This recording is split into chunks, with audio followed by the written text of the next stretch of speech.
नमस्कार साथियों, स्वागत है आप सभी का अनअकैडमी पर। मैं हूं अंकित अवस्थी। कैसे हैं आप? होपफुली आप सभी लोग बहुत अच्छे होंगे, स्वस्थ होंगे, पढ़ने के लिए एकदम तैयार होंगे।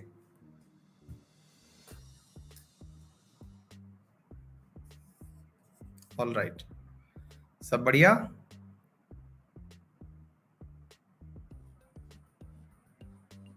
स्वस्थ और मस्त हैं, बिल्कुल, बस यही चाहिए। मैं भी एकदम बढ़िया हूं, एकदम बढ़िया। चलिए, बहुत ही अच्छी बात।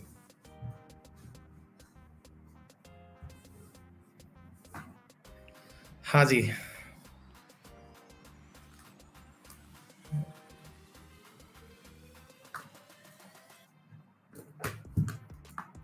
आज की करंट अफेयर की क्लास में मजा आ गया। Himanshu thank you, Sandeep thank you. Manikant Rai, बेटा दादी की डेथ हो गई है और आप अभी घाट पर से पढ़ रहे हैं। बेटा पहले उनकी मुक्ति का काम अश्योर कर लो, पढ़ाई बाद में भी हो जाएगी, ये बाद में भी वीडियो पढ़ लेना है ना। और ईश्वर दिवंगत आत्मा को अपने श्री चरणों में स्थान दे, ऐसा हमारा सबका ईश्वर के प्रति प्रार्थना भाव है ना। हाँ, तो पढ़ बाद में भी लेना बेटा, आज उनको पहले अच्छे से विदा कर दो। हाँ जी, संदीप बढ़िया थी बेटा, संदीप बहुत बढ़िया। Very good. VS Parihar, thank you so much. अभी आगे आने वाले टाइम में हम उसमें थोड़ा सा परिवर्तन, आज तो इसलिए नहीं किया गया था वो परिवर्तन क्योंकि एकदम बहुत सारे परिवर्तन होते तो ज्यादा अच्छा नहीं लगता। तो आगे आने वाले टाइम में इसमें एक परिवर्तन और होगा, और वो परिवर्तन ये कि इसी क्लास के अंदर हम लोग जो है न्यूज की जो संख्या है वो सीमित कर देंगे, क्योंकि हर न्यूज जो है वो पॉइंट ऑफ व्यू से इंपॉर्टेंट नहीं होती। वैसे भी हम इशू वगैरह कुछ ना कुछ लेते रहते हैं, तो उसमें केवल जो बहुत ज्यादा इंपॉर्टेंट विषय हैं, मतलब 5 से 7 इशू ही मैं कवर करूंगा, उसके अलावा उसमें कवर नहीं करूंगा, ऐसा मेरा प्लान है ना। क्योंकि ऑनेस्टली बहुत ज्यादा समय लगता है एक न्यूज को कवर करने में, लगभग 25 से 30 मिनट लगती है। तो ऑलरेडी जो है उसमें बहुत सारा टाइम लग जाता है।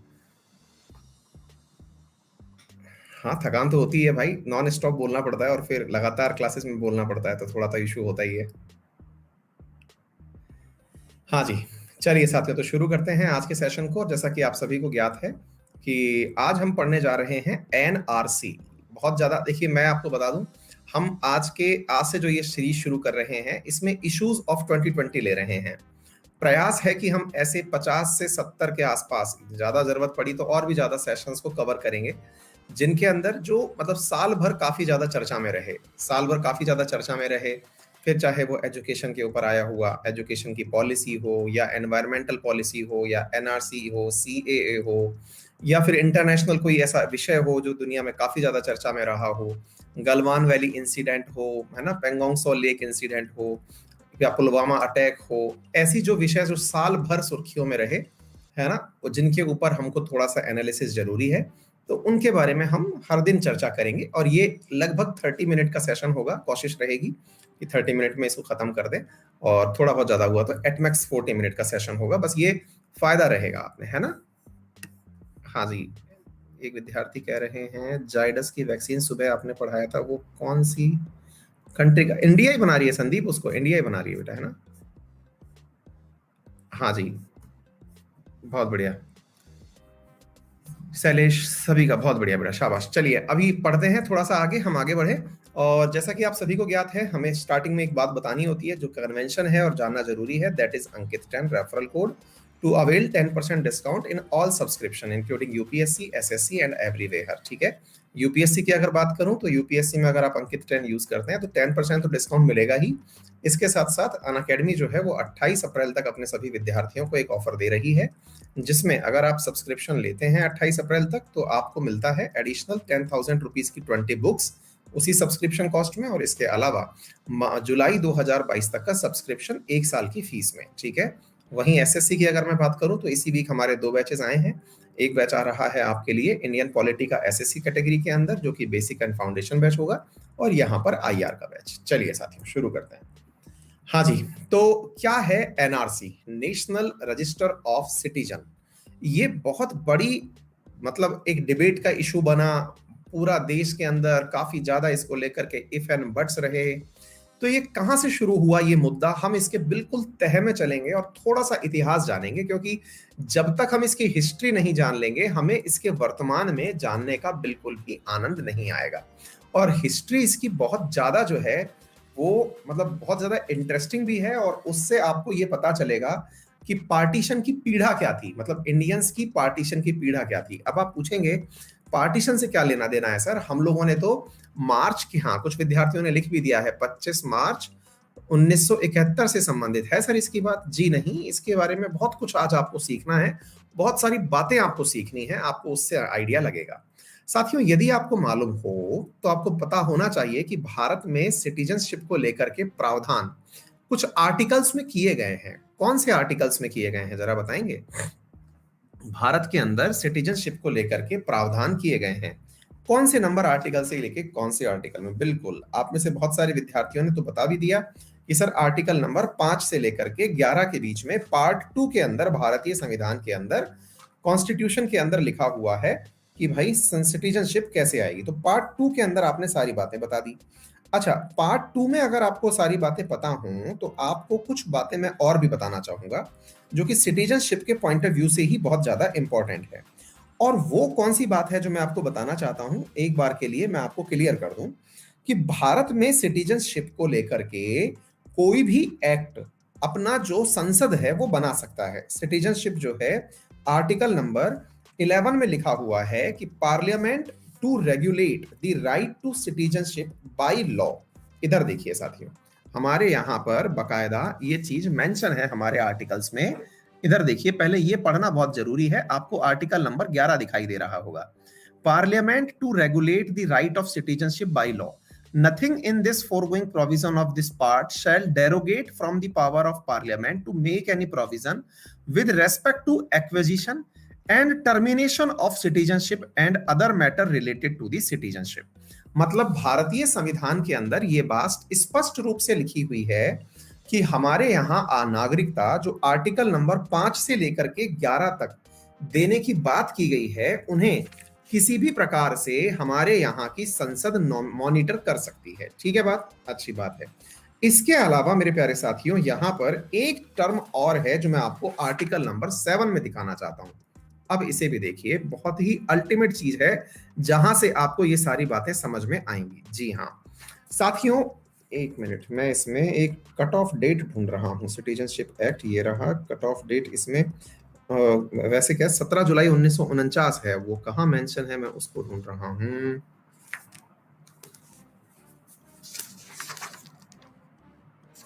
कोई बात नहीं, मैं आर्टिकल नंबर 7 भी आपको दिखाता हूं। इधर जरा ध्यान से पढ़ें, एक बार से आर्टिकल नंबर 7 पढ़ें साथियों। Right of citizenship of certain migrant to Pakistan, एक बार अगर दिख जाए तो इसको देखिए। नॉट विद स्टैंडिंग, अगर आपको दिख रहा हो तो मेंशन करें, not with standing anything in article 5 and 6, a person who has after first day of March 1947 migrate from the territory of India to the territory now included in Pakistan shall not be deemed to be a citizen of India। एक तो यह आपने देख लिया मार्च 1947, और एक चीज मैं आपको और दिखाऊंगा जो भी आपको देख लेनी चाहिए, वो भी मैं आपको दिखाता हूं, और वो है इधर देखिए जुलाई 1948। ठीक है, ये 2 तारीखें आपको मैंने दिखाने का प्रयास किया। जुलाई ऊपर ही ऊपर देखिए, सेकंड लाइन में जुलाई 1948 आर्टिकल नंबर 17 के अंदर 7 के अंदर लिखी हुई बातें। क्यों बता रहा हूं ये सारी बातें? चलिए अब एक एक करके सारी बातों को समझने का प्रयास करते हैं। सबसे पहला सवाल मैं आपसे पूछ रहा हूं कि बताइए, भारत में जो सिटीजनशिप देने की बात हुई है, भारत में जो सिटीजनशिप देने की बात हुई है, वो कौन से एक्ट के थ्रू प्रारंभ हुई थी? आर्टिकल नंबर लेकर के 5 से 11 तक हमारे यहाँ सिटीजनशिप की बात तो की गई है, लेकिन ये आर्टिकल्स हमें सिटीजनशिप देते नहीं हैं। हमने सबसे पहले सिटीजनशिप एक्ट 1955 के माध्यम से सिटीजनशिप का कुछ प्रावधान किया। ठीक है, सिटीजनशिप के प्रावधान में 1955 के अंदर जो हमारा एक्ट आया, सिटीजनशिप एक्ट, उस एक्ट के अंदर हमने एक कट ऑफ डेट रखी, और वो कट ऑफ डेट क्या रखी? ये कट ऑफ डेट जो है ना, यही सबसे बड़ा विवादित विषय है जो आपको समझ लेना आवश्यक है। और ये कट ऑफ डेट रखी गई साथियों 19 जुलाई 1949। बस ये तथ्य आपको पकड़ के चलना है, 19 जुलाई 1949। क्या है ये पूरी कहानी? देखिए, एक्ट तो बिल्कुल ये साथी, मतलब ये जो तथ्य है ना, आपको ये बहुत अच्छे से पकड़ के चलना है। 19 जुलाई 1949 क्यों, इसके बारे में अब थोड़ा सा बात करते हैं। देखिए साथियों, आपको ये तो मालूम ही होगा कि भारत के अंदर जो है वो, मतलब जिसको अपन कहते हैं जनगणना, वो हर 10 साल में होती है। जनगणना, इसको समझने का प्रयास करते हैं एक बार। भारत के अंदर ये दो तीन चीजें हैं जो आपके आज चर्चा में आएंगी। ये चर्चा में आएगी, मार्च 1947 चर्चा में आएगी, है ना। और एक जो डेट मैंने आपको बताई वो कौन सी हो गई, जुलाई 1948 चर्चा में आएगी। ये सारी चीजें आज चर्चा में आएंगी, इन्हें ध्यान से सुनते चलना, बहुत कुछ सीखने को मिलेगा। हमारे यहाँ जनगणना हर 10 साल में होती है। 1951 में भी हुई थी, 61 में भी हुई, 71 में भी हुई, 81 में भी हुई, जनगणनाएं चलती हैं। भारत में जब जनगणना 1951 में हुई ना साथियों, 1951 के अंदर जब जनगणना हुई, तो वो जनगणना असल में हमारे यहां पर एनआरसी थी। एनआरसी बोले तो आज आपको बहुत सारी बातें ऐसी पता चलेंगी जो मैं गारंटी से कह सकता हूं कि आपको आज से पहले नहीं पता थी। नेशनल रजिस्टर ऑफ सिटीजनशिप, हमने क्या एनआरसी कभी बनाया? आंसर है जी हां। हमारे यहां ऑलरेडी एक एनआरसी चल रहा है जिसके तहत हम समस्त भारतीय, और आज आपको यह भी पता चलेगा कि एनआरसी का इतना विरोध क्यों हुआ। आपको यह भी पता चलेगा कि सीएए, एनआरसी, ये जो टर्म है इसका इतना ज्यादा विरोध क्यों हुआ। ये सारी बातें आज आपको इस सेशन में पता चलेंगी। मैं ये प्रॉमिस के साथ कह सकता हूं कि इससे पहले आपको ये बात नहीं पता थी, चाहे आपने साल भर ये करंट पढ़ा हो। आसाम तो हटा दो जी, आसाम तो बेचारा मोहरा है। आपको बहुत कुछ बातें आज पहली बार पता चलेंगी। आइए तो थोड़ी कहानी सुनते हैं।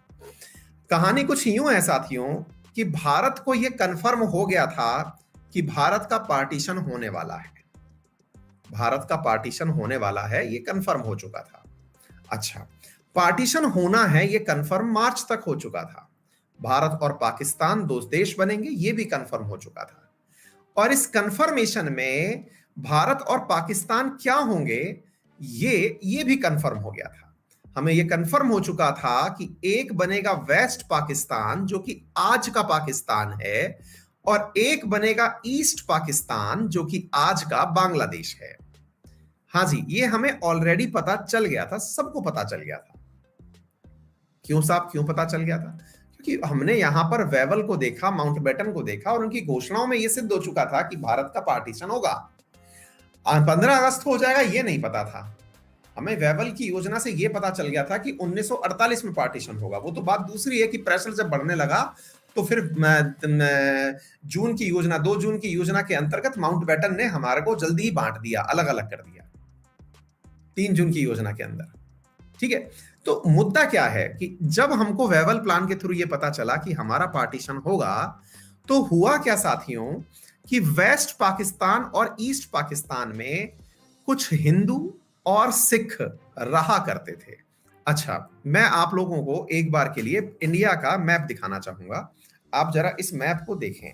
मैं एक बार डाउनलोड ही कर लेता हूं, प्लीज थोड़ा सा वेट करें, 1 मिनट, है ना, क्योंकि मैं आपको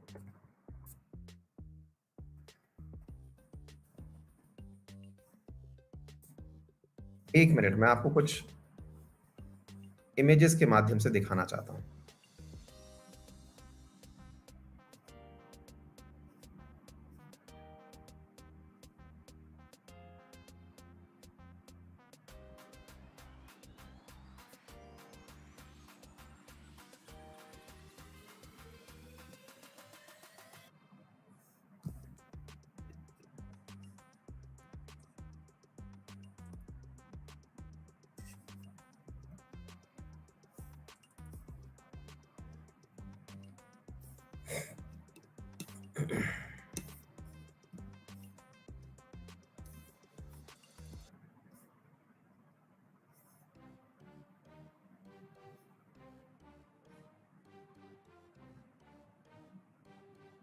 हाँ जी, दिख गया? ये भारत विभाजन से पहले था। जरा इस मैप को देखें आप, और इसको थोड़ा सा जूम भी कर देता हूं। ये देखें आप, ठीक है? अच्छा, क्या बात इसमें देखने की है, आइए मैं अब आपको वो भी चीज नोटिस कराता हूं। देखिए, आप थोड़ा सा इस मैप को ध्यान से देखें, आज के हिसाब से भी Gilgit Baltistan, north west frontier, Balochistan, Sindh, ये देखिए आपको यहां पर दिखाई दे जाएगा बलवंतपुर, इधर राजपुताना, ये सारा की सारा जो है भारत, और ये पंजाब वाला रीजन, ये अविभाजित पाकिस्तान का हिस्सा है। अविभाजित जब हमारे साथ बांग्लादेश भी नहीं बना था, पहले इधर की तरफ बिहार हुआ करता था, ये पूरा बंगाल हुआ करता था, है ना? पूरा की पूरा देखिए आप, अच्छे से देख लिया आप लोगों ने।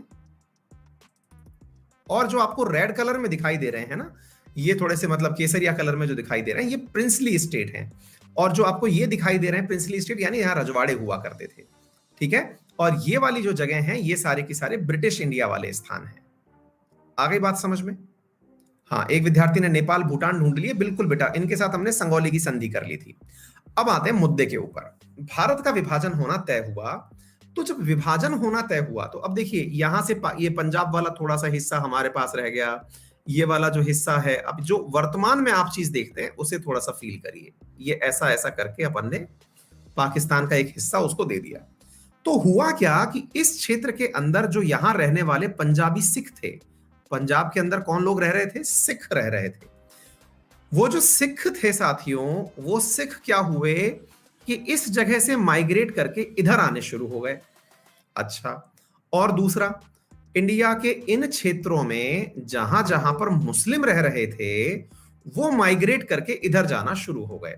तो आप ये पकड़ लीजिए कि देश का विभाजन तो बाद में होगा, मार्च 1947 से साथियों लोगों का आना जाना शुरू हो गया। इधर से इधर की तरफ लोग आने जाने शुरू हो गए, आने जाने शुरू हो गए। इसका मतलब क्या हो गया? इधर देखिए, यहां से आने शुरू हो गए थे हिंदू और सिख, और इधर से मुस्लिम जाना शुरू हो गए थे पाकिस्तान। मार्च 1947 में यह घटना होना शुरू हुई। हम लोगों ने आजादी 15 अगस्त को मनाई, लेकिन क्या कारण है कि हमने जब नागरिकता की बात करी, तो नागरिकता की बात में हमने ये क्यों कहा कि 19 जुलाई 1949 तक जो भारत में आ गया वो भारतीय है? हमने ये लाइन क्यों बोली? 19 जुलाई 1949 तक जो भारत में आ गया वो भारतीय है, हमने ये क्यों बोला? अच्छा, दूसरा, आप अगर इस लाइन को देखें तो आर्टिकल 7 में जुलाई 1948 क्या कर रही है? आर्टिकल 7 में मेंशन्ड है ये लाइन, आर्टिकल क्या मेंशन्ड है? जुलाई 1948। ये क्या कर रही है? 3 डेट है हमारे यहां, मार्च 1947 क्या कर रही है, जुलाई 1948 क्या कर रही है, और 19 जुलाई 1949 जो है, 1949 ये एनआरसी में क्या कर रही है ना? मतलब सारे सवालों के पीछे कोई ना कोई तर्क है। आइए अब एक एक के पीछे आंसर ढूंढते हैं। पहला पॉइंट, इस समय पर लोग पाकिस्तान जाने शुरू हुए थे। इस समय पर पाकिस्तान जाने शुरू हुए थे, मार्च के अंदर पाकिस्तान गए, और पाकिस्तान से इंडिया लोग आए। इंडिया जो लोग आए, उन्होंने इंडिया में, अब एक चीज कॉमन रूप से समझने की आवश्यकता है, और वो क्या है? जब पाकिस्तान से कोई इंडिया आ रहा है तो वो अपना घर पाकिस्तान में छोड़ के आ रहा है। भाई, घर को तो उठा के चल नहीं सकते, उस समय क्रेन का सिस्टम तो होता नहीं था कि घर उठा के चल दिए। तो आप घर छोड़ करके जा रहे हैं। जब घर छोड़कर जा रहे हैं तो आपके घर पर कोई और आकर रहेगा, यानी कि कोई कब्जा करेगा।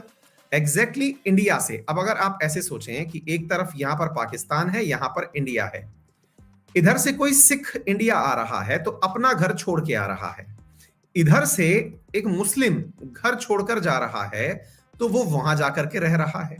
दोनों सरकारों ने एक समझदारी करी। क्या समझदारी करी? बोले जो हिंदू या सिख इधर से इधर आ रहा है, वो आकर के इंडिया में जो मुस्लिम घर खाली करके जा रहा है ना, उसके घर में रहेगा। ये एक अनरिटन, कहीं पर रिटर्न नहीं है ये, लेकिन ऐसा था। वो इस घर में आकर रहेगा, और जो मुस्लिम यहां से यहां जा रहा है वो उस घर में रहेगा जहां पर पंजाबी है। क्या आपको मेरी बात समझ में आ रही है? मैं कह रहा हूं ना, आपको बहुत सारी बातें ऐसी पता चलेंगी जो फर्स्ट टाइम है। बढ़िया से चल रहा था ये सारा काम, ये काम बढ़िया से चल रहा था और बढ़िया से लोग इधर से उधर आ रहे थे। हालांकि बहुत नुकसान हो रहा था, बहुत सारा नुकसान ये हो रहा था कि भाई अपना घर छोड़ने का दुख बहुत होता है, दुख बहुत होता है। सारी संपत्ति, सारे खेत, आपके सारे महल गलियान सब राजनेताओं की बलि चढ़ गए थे। सब लोग इधर से उधर ट्रांसफर हो रहे थे। बहुत ही खतरनाक चीज थी ये, लेकिन हो रहा था। लेकिन हुआ क्या साथियों कि यहां से, इंडिया से जो लोग मुस्लिम वहां गए थे, कहां गए थे? पाकिस्तान गए थे। उन्होंने जब पाकिस्तान की हालत देखी, बस अब यहीं से सारा गेम बिगड़ता है। मार्च से 1947 से लेके जुलाई 1948 तक अधिकांश लोग जो आए वो इंडिया आ गए। लेकिन जब वो वहां गए तो पाकिस्तान की हालत देखी। पाकिस्तान की हालत जब देखी तो ये वाले जो मुस्लिम यहां से वहां गए थे, ये लौट के आना शुरू हो गए वापस, और हो गया यहां पर सारा रंबाद। सारा मामला यहीं पर बिगड़ गया। मतलब यह हुआ कि नेहरू जी और वल्लभ भाई पटेल अब इस चिंता में चले गए कि यार जो लोग वहां से लौट के आ रहे हैं उनका क्या करें। क्या आप मेरी बात समझ रहे हैं? और आकर के इन्होंने अपने घर मांगे। आकर के, ये तो प्लानिंग में था ही नहीं। अब तक तो प्लानिंग में ये था कि भाई धर्म के आधार पर विभाजन हो रहा है, तो धर्म के आधार पर अगर विभाजन हो रहा है तो फिर विभाजन होने दीजिए। जब धर्म के आधार पर विभाजन हो रहा है तो विभाजन होने दीजिए, दिक्कत क्या है? लेकिन मुसीबत क्या फंस गई? धर्म तो यहां पर काम करा नहीं, क्योंकि इंडिया वालों ने तो अपने आप को सेक्युलर बना रखा था। इंडिया ने कहा हम तो धर्म के आधार पर देश बनेंगे ही नहीं। तो भाई मुस्लिम्स जो हैं वो इंडिया की अच्छी हालत देखकर वापस आ गए।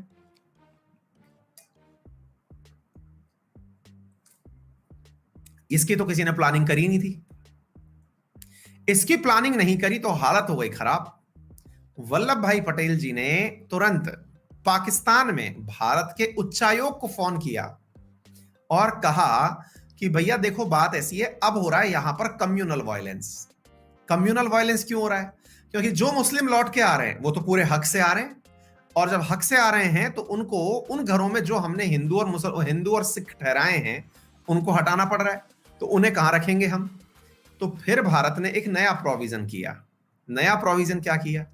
मार्च 1947 से जुलाई 1948 के बीच में जो भारत वाले आ गए, जिनकी एंट्री गेट पर हो गई थी, उनसे तो कोई पूछेगा नहीं कि आपकी नागरिकता कहां है।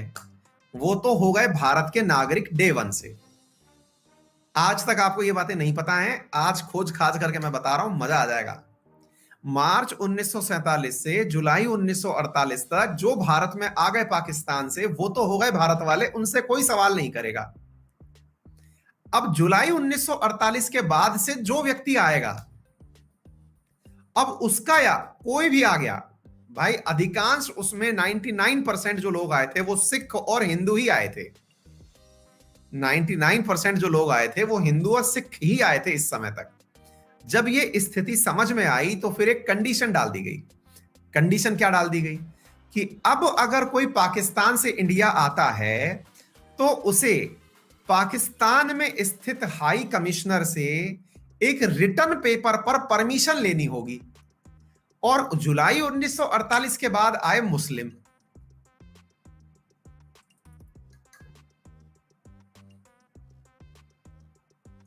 जुलाई 1948 के बाद कौन आए? मुस्लिम आए। उन्हें वहां पे परमिट लेना पड़ेगा। किससे परमिट लेना पड़ेगा? इंडियन हाई कमिश्नर जो पाकिस्तान में है। अब परमिट लेना पड़ेगा तो परमिशन थी नहीं परमिट की। क्या नहीं थी? परमिट की परमिशन नहीं थी। क्यों नहीं थी? क्योंकि भारत को मालूम था कि अगर ये आए तो आकर के दंगे होंगे। अगर ये आए, कोई भी, अब कोई आए, हिंदू पहले ही आ लिए थे, अब मुस्लिमों का ही आना था। और उस समय नेहरू जी ने और वल्लभ भाई पटेल ने क्या गेम खेल दिया कि अब परमिट देके भेजो, हम यहां पर कंफर्म कर लेंगे कि इनका घर खाली है तब तो आने दो, और अगर घर खाली नहीं है तो मना कर दो। आ गई बात समझ में? अच्छा, ना तो हमारे पास उस समय अपने बॉर्डर्स पर रोक लगाने के लिए कोई बहुत बड़ा सुरक्षा तंत्र था, भाई बॉर्डर्स जो थे वहां पर कोई पुलिस वगैरह का कोई सिस्टम थोड़ी था। और फिर अभी यार मुश्किल से साल भर ही हुआ है, तो हम कैसे कह दें कि ये पाकिस्तानी है ये हिंदुस्तानी है, सभी अभी तक तो भारत वाले ही थे। तो मुसीबत ये फंस गई कि हाई कमिश्नर से परमिशन लेकर के जो आया, उसके पास वो परमिट है। कौन सा परमिट है? जो परमिशन लेकर के आया। लेकिन जो बॉर्डर क्रॉस करके आ गया, जो बॉर्डर क्रॉस करके आ गया जुलाई 1948 के बाद से, जो बॉर्डर क्रॉस करके आ गया बिना किसी भी परमिट के, वो आज तक टेंशन में है कि ये लोग जो एनआरसी बनवा रहे हैं कहीं हमसे वो रिटर्न वाला परमिट ना मांग ले।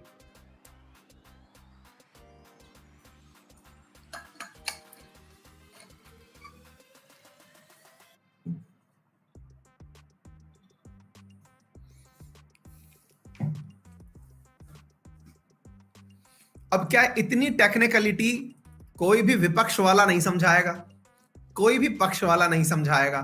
विपक्ष वाले इसलिए नहीं समझाएंगे क्योंकि उन्हीं की सरकार थी ये सारा काम करने वाली। पक्ष वाला कोई ये नहीं बताएगा, इससे तो इंटेंशन पता चल जाता है कि इंटेंशन क्या है। आ गई बात समझ में? अब देखिए इसमें एक टेक्निकल चीज क्या है, अब इसमें एक टेक्निकल चीज क्या है वो सुनिए साथियों। इसमें टेक्निकल पॉइंट ये है कि जो वास्तविकता में इंडिया लौट के आ रहा था वो था तो इंडिया का ही मुस्लिम। अब देखिए ये बात भी समझने की है आपकी, जो इंडिया लौट के आ रहा था वो तो था इंडिया का ही मुस्लिम, लेकिन वो वहां पर गया था रहने, वहां पर उसे अच्छी नहीं लगी व्यवस्था। अब वो क्या है, उसको इंडिया में इज्जत नहीं मिली। इज्जत क्यों नहीं मिली? कि बेटा तुम तो गए थे, यानी तुम तो हमारे थे ही नहीं, तुम तो गए थे, वहां तुम्हें अच्छा मौका नहीं मिला तो लौट करके आए। आ गई बात समझ में? अब दूसरी तरफ चलो, दूसरी तरफ अगर चलते हैं तो वो मुस्लिम कहता है पहले भी मेरा घर यहीं था, आज भी मेरा घर यहीं है, तो मैं मेरे घर में क्यों ना रहूं।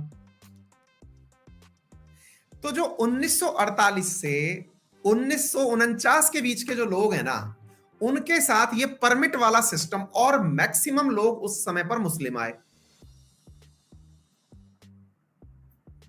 आ गई बात समझ में?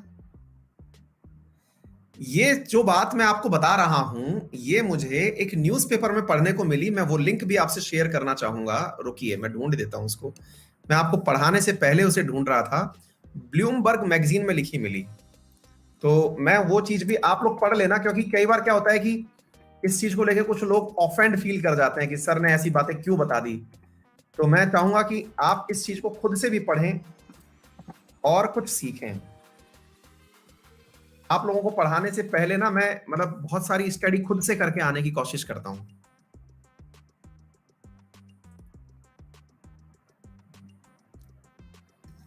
ब्लूमबर्ग एक विदेशी न्यूज़पेपर है और इंडिया के साथ उसने टाई अप कर रखा है। क्विंट करके एक न्यूज़पेपर आता है, उसके साथ दोनों ने मिलकर के। अब यहां से ये पूरी कहानी सुनना, आपको मजा आ जाएगा। मैं अपने सोर्स को भी आपके साथ लिख दे रहा हूं, ये लीजिए आपके सामने पिन कर दे रहा हूं, तो कभी पूरी इस कहानी को पढ़ लीजिएगा। ये है सारी कहानी का जड़। आपको पढ़ाने से पहले जो मैं खुद पढ़ाई करता हूं ना, उसमें मैं आपसे कहता हूं ना, कम से कम 100-150 वेबसाइट पर विजिट करता हूं, तो उनमें ये चीजें मिल जाती हैं। क्योंकि सवाल अगर अच्छा हो तो फिर ढूंढने में मजा आ जाता है। तो मैंने ये लिंक पिन कर दिया है, जब भी आप पढ़ेंगे तो आपको मजा आ जाएगा। तो फिर क्या हुआ? तो अब आपके मन में सवाल आएगा फिर क्या हुआ? तो फिर हुआ एनआरसी, 1951 वाला एनआरसी।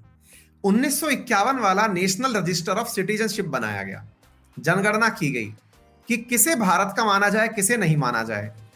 मुसीबत यह हो गई कि जब एनआरसी बनाया तो 19 जुलाई 1949 तक पहली बार एनआरसी 19 ये आ चुका है 1951 में ही। ये बेटा अभी लिंक इसलिए ओपन नहीं हो रहा, जब मेरी क्लास ओवर हो जाएगी, क्योंकि उसी पोर्ट पर वही चल रहा है। अभी जब ये क्लास ओवर हो जाएगी तब इसको कॉपी करके पेस्ट कर लेना कहीं और, चल जाएगा। अभी क्लास के साथ साथ नहीं खुलेगा, है ना। किसी किसी के ओपन हो रहा है, किसी के नहीं हो रहा है, लैपटॉप में ओपन हो रहा होगा। हाँ जी, कोई बात नहीं, कोई बात नहीं। अभी मेरा पढ़ लीजिए ना, फिर उस पर चले जाइएगा। अभी ये लास्ट में भी दिखता रहेगा, कोई दिक्कत नहीं है। ठीक है। अच्छा, अब ध्यान से सुनना पहले। अरे ठीक है ठीक है ठीक है, कोई बात नहीं, अब ध्यान से सुनिए। तो अब मुसीबत क्या हो गई? अब रजिस्टर बना कि भारत का नागरिक कौन है। एक मतलब वो बना, रजिस्टर बना जिसमें लिखा गया कि भाई ये घर इस आदमी का है, ये घर इस जगह पर स्थित है, इस कॉलोनी में है, इसमें ये व्यक्ति निवास करता है, इसका धर्म ये है। एक रजिस्टर बनाया गया प्रॉपर तरीके से, रजिस्ट्रार जनरल ऑफ इंडिया के द्वारा बना दिया गया। तो जब वो रजिस्टर बना तो उसमें 19 जुलाई 1949 डेट डाली गई कि इससे पहले पहले जो भारत में आ गया वही इस रजिस्टर में एंट्री पाएगा। हो गई एनआरसी 1951। अब एनआरसी 1951 तो हो गई, मुसीबत क्या हो गया कि उस समय पर भी एनआरसी में उन्हीं लोगों को शामिल किया गया जिनके पास परमिट था। आप में से कई लोग पूछ रहे होंगे कि सर मतलब आज परमिट किसके पास होगा, चिंता की बात क्या है? तो हुआ क्या, उस समय दिक्कत ये थी साथियों कि जिनके पास परमिट था उनको तो एनआरसी में जगह दे दी गई। जो हमारे पास नेशनल रजिस्टर ऑफ सिटीजनशिप है उसमें जिनके पास जुलाई 1948 से लेके 19 जुलाई 1949 के बीच में जो परमिट था उन्हें तो उस रजिस्टर में एंट्री दे दी गई। बाकी लोगों को लगा कि इस रजिस्टर में एंट्री करवाने की जरूरत क्या है, आ तो गए ही हैं, बाद में जुगाड़ करके रह लेंगे। परमिट किसने दिया था? हाई कमिश्नर ऑफ इंडिया ने दिया था। लेकिन जो लोग हाई कमिश्नर ऑफ इंडिया का परमिट लिए हुए बिना ही घुस आए, अब उन्हें डर क्या है?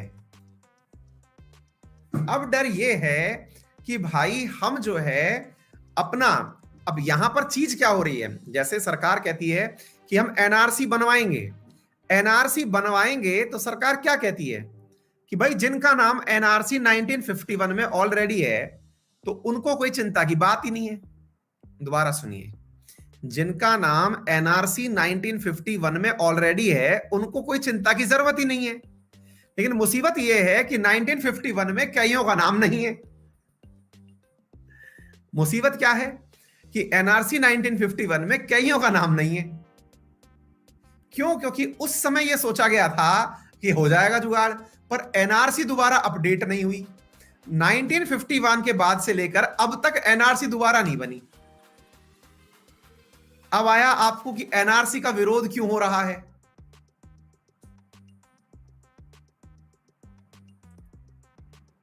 भाई इस समय पर मार्च 1947 से जुलाई 1948 के बीच में केवल मुस्लिम ही थे, क्योंकि ये वो थे जो वहां गए थे, सॉरी जुलाई 1948 से 1949 के बीच में जो वहां गए थे फिर लौट के आए। तो 19 जुलाई हमने एक कट ऑफ डेट रख दी थी कि भाई 1 जुलाई 1948 से 19 जुलाई 1949, एक साल के भीतर जो जो लोग आए जिनको हाई कमिश्नर से परमिट लाना था वो परमिट नहीं लाए, और परमिट नहीं लाए तो फंस गए। अब चिंता की बात यहां पर यह फंसती है कि अगर दोबारा एनआरसी बना तो सरकार सिंपल सी लाइन कहेगी कि जिनका उस एनआरसी में नाम है उनको तो चेक करने की जरूरत ही नहीं है, लेकिन जिनका उन एनआरसी में भी नाम नहीं है उनकी तो चिंता ऑटोमेटिक हो गई। उनसे फिर यही मांगा जाएगा कि उस समय का वो लेटर लाओ। तो आपने कई बार डिबेट में सुना होगा कि हम वहां का लेटर कहां से लाएं। लेटर तो है ही नहीं, लेटर नहीं है और उस लिस्ट में नाम नहीं है, हो गया गेम। आ गई बात समझ में सारी की सारी। सॉल्यूशन इसका कुछ नहीं है, एनआरसी आएगा ही नहीं, आया तो बवाल होगा, दंगे होंगे। क्योंकि अगर आप एक बहुत बड़ी पॉपुलेशन को यह कह दो कि बेटा तुम तो यहां के नागरिक हो ही नहीं, फिर तो मामला फैलेगा ना। यह है सारी कहानी। फिर आसाम की क्या कहानी है और यह मामला अभी इतना तूल क्यों पकड़ा? आसाम की यह कहानी है कि अब जो ईस्ट पाकिस्तान बना था वहां के मुजीबुर रहमान ने 24 मार्च को 1971 में यह घोषणा कर दी कि हम बांग्लादेश बनने जा रहे हैं, यानी कि हम ईस्ट पाकिस्तान से बांग्लादेश में कन्वर्ट होने जा रहे हैं, एक नया देश बना रहे हैं। तो 24 मार्च 1971 को जैसे ही उसने डेट डाली, बहुत सारे फिर से ईस्ट पाकिस्तान से हिंदू मुस्लिम सब निकल निकल करके, और मेजॉरिटी जो मुस्लिम थे वो निकल निकल के कहां आ गए? इंडिया आ गए, क्योंकि सबको फिर डर लगने लगा कि यहां तो लड़ाइयां होंगी। बड़ी संख्या में बांग्लादेशी जो हैं वो 25 मार्च 1971 के बाद भी इंडिया आ गए। और बांग्लादेश का अगर आपने बॉर्डर देखा हो, वो वेस्ट बंगाल के साथ में, आसाम के साथ में, मेघालय के साथ में और त्रिपुरा के साथ में साझा होता है। तो ऐसी स्थिति में बड़ी संख्या में बांग्लादेशी भाग करके कहां आ गए? सबसे प्रॉस्पेरस स्टेट वेस्ट बंगाल और आसाम में। तो जब ये लोग चले आए तो बांग्लादेशियों की संख्या, मतलब अभी तक काउंटिंग नहीं है, कुछ लोग कहते हैं 20 लाख थे, कुछ 30 लाख थे, जो कुछ भी है वो सब कहते हैं। तो फिर क्या हुआ? उन बांग्लादेशियों ने आकर के आसाम के अधिकांश रिसोर्सेज, खेतों पर, इन सब पर कब्जा कर लिया। रिफ्यूजी कैंप लगाने शुरू हुए थे, लेकिन धीरे धीरे वो शहर बस गए।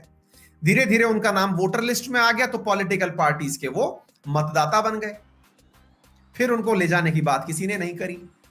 तो भारत में पहले भी इसी तरह से पाकिस्तान से लोग आए थे और दोबारा भी पाकिस्तान से लोग आ गए, लेकिन अब उनका नाम जो है वो बदल करके बांग्लादेशी हो गया। अब उनका नाम बदल करके क्या हो गया? बांग्लादेशी हो गया। इस बात को लेकर के बांग्लादेश क्या कहते हैं इसको, आसाम के अंदर एक आसाम स्टूडेंट एसोसिएशन यूनियन था, आसू के नाम से, ऑल आसाम स्टूडेंट यूनियन, आसू। उसने 5 साल का गंभीर आंदोलन चलाया 1976 से लेकर 1981 के बीच में। कई लोगों की जाने गई। तो वहां पर उनका आंदोलन यह था कि भाई हमारा जो एनआरसी है ना, कौन सा वाला एनआरसी? 1951 में जो आसाम वालों का एनआरसी था उसे अपडेट करो। आसाम का भी तो एक एनआरसी रहा होगा 1951 में, उसे अपडेट करो।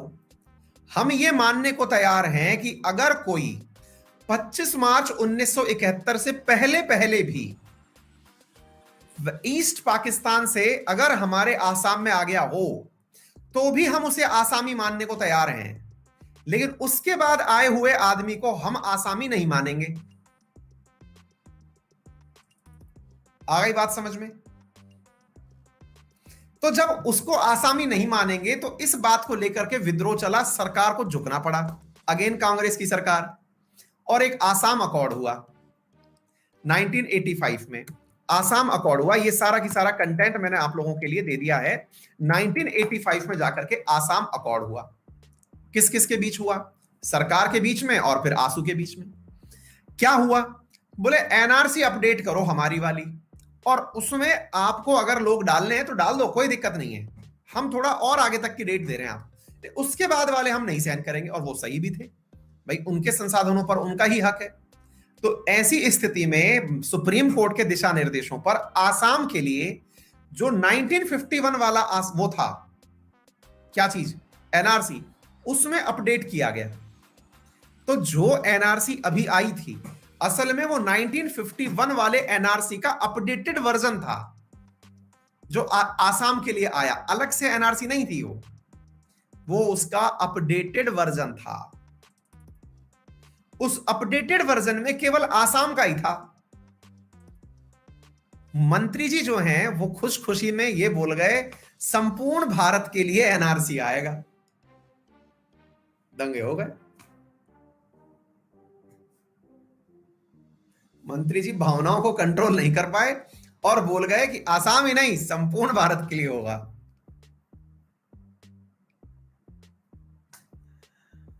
आ गई बात समझ में? फिर बाद में हालांकि मुकर भी गए। ये राजीव गांधी जी आपको दिख रहे हैं जो आसू के मेंबर्स के साथ बैठ करके मीटिंग कर रहे हैं। आसाम अकॉर्ड के अंदर फिर यह कहा गया कि आसामी कौन होगा, यह तय किया गया कि आसामी कौन होगा। तो इसके अंदर एक क्लॉज 6 जोड़ा गया। क्लॉज 6 जोड़ करके यह कहा गया जो संवैधानिक, विधायी, प्रशासनिक, इन सभी चीजों के आधार पर, मतलब आसामी व्यक्तियों के लिए आसामीज की एक परिभाषा निकाली गई।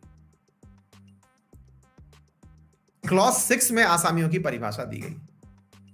तो उम्मीद है अब आपको ये सारी बातें बहुत ही बेसिक तरीके से समझ में आ गई होंगी कि क्या तो सिटीजनशिप एक्ट था 1955, क्या आसामी के लिए कहानी क्लॉज 6 की बनी? आसाम अकॉर्ड क्यों आया? एनआरसी में अपडेट क्यों आया? बहुत सारी बातें आप लोगों को यहां पर आज अच्छे से समझ में आ गई होंगी।